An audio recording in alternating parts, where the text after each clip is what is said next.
Ekotoksikologi akuatik adalah ilmu yang mempelajari dampak bahan kimia berbahaya seperti logam berat terhadap ekosistem perairan. Logam berat seperti merkuri, timbal, dan kadmium adalah zat beracun yang dapat mengganggu keseimbangan ekosistem. Adapun sumber dari logam berat itu adalah dari industri, pertambangan, penggunaan pestisida, dan pembuangan limbah. Mekanisme toksisitas logam berat itu adalah interaksinya dengan protein, di mana logam berat dapat menggantikan logam esensial dalam enzim. Lalu stres oksidatif, yaitu meningkatkan produksi radikal bebas dan merusak sel, serta efek genotoksik yang merusak DNA yang menyebabkan mutasi atau kematian. Tentunya, efek yang ditimbulkan pada organisme adalah efek negatif. Seperti fitoplankton, logam berat ini dapat menghambat pertumbuhan dan mengganggu fotosintesis. Untuk invertebrata, dapat mengganggu metabolisme dan penurunan reproduksi. Untuk ikan, dapat merusak insang, hati, dan jaringan saraf. Serta mamalia air lainnya dapat menyebabkan keracunan sistem saraf dan reproduksi. Bioakumulasi terjadi ketika logam berat terakumulasi dalam jaringan organisme lebih cepat daripada kemampuan tubuh mereka untuk mengeluarkannya.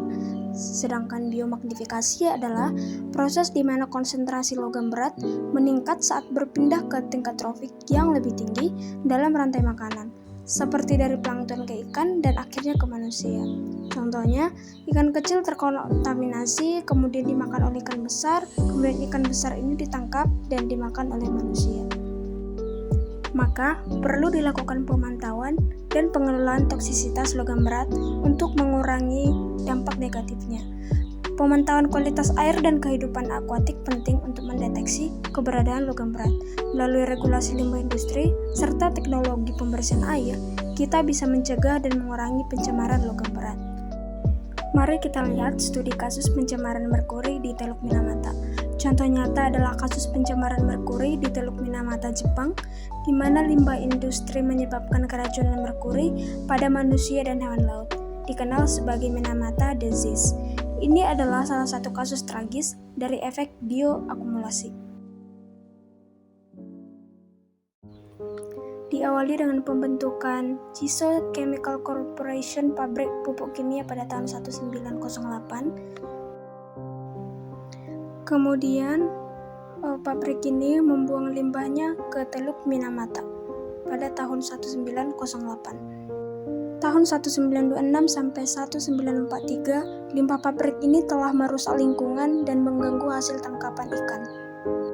Kemudian pada tahun 1952 didapati bahwa kucing yang memakan ikan dari hasil Teluk Minamata memiliki gejala yang disebut dengan kucing menari yang pada akhirnya mengalami kematian yang tragis.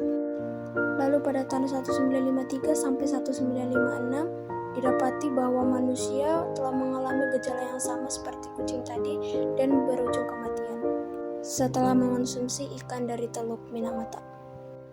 Kemudian pada tahun 1976 didapati bahwa penduduk Minamata meninggal sekitar 120 penduduk dan 800 penduduk menderita sakit.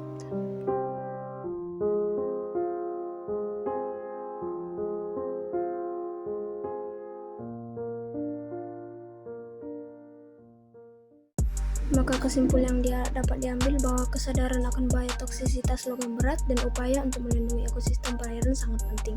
Dengan pemantauan dan pengelolaan yang baik, kita bisa menjaga kesehatan ekosistem akuatik dan makhluk yang bergantung padanya.